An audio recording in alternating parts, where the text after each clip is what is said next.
Minister, thank you very much for joining us this evening.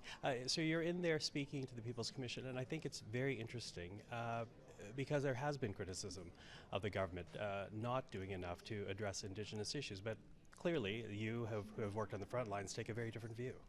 Well, absolutely. I mean, we started from less than zero. So let's be clear, over 158 boil water advisories, multiple and compounding litigation on discrimination in all kinds of different systems, a complete and profound distrust of the federal government through multiple treaty claims that had been, delayed and ignored, in fact, by federal government inquiry into missing and murdered Indigenous women that women advocates had been fighting for and in fact, Stephen Harper had said not on his priority list.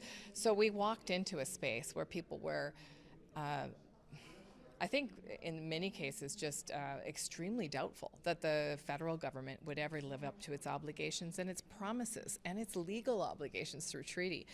And over 7 years, we've started to see the relationship repair. And it is by settling things out of court. And it is the work that my colleague, Minister Miller, is doing on treaty claims and land back. And it is the work that we've done collectively on settling the Canadian Human Rights Tribunal compensation. As you know, it's in a final agreement. And we are anxiously awaiting the CHRT's approval, but it is also things like lifting, 118 plus boil water advisories. We've got 32 more to go, 10 very close to being lifted. It's about the billions of dollars of investment in affordable housing on reserve and now in urban centers through Budget 2023.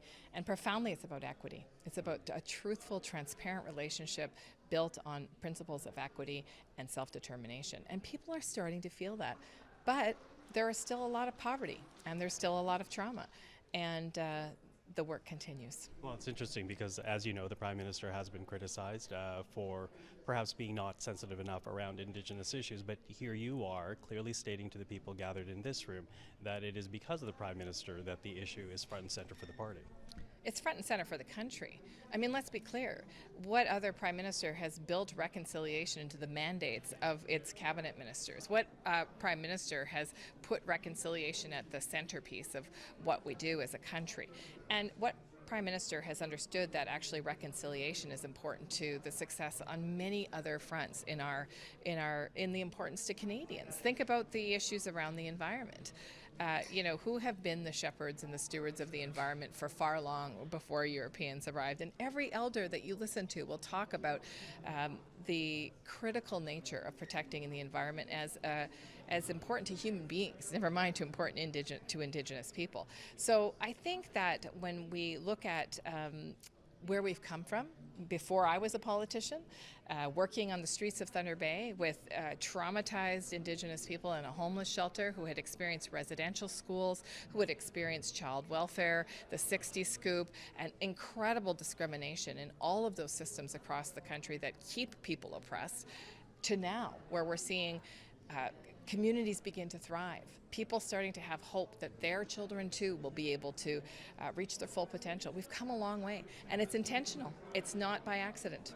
Now, this is obviously a friendly crowd, but I do wonder then, what do you say to Canadians who are critical of your government, of the Prime Minister, for not doing enough?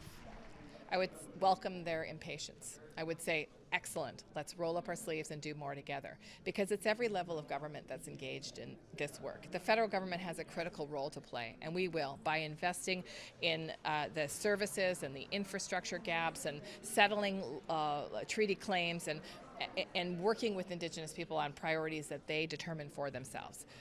But at every level, we have power as Canadians to be part of reconciliation. It's very easy to shake our fists at any level of government and say they should do more.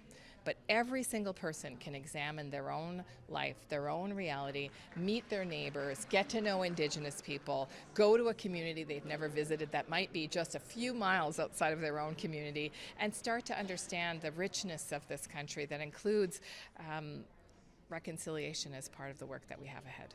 Minister, I know you have to run. Thank you very much for the time. Thank you very much, Michael. Thank you. Take care.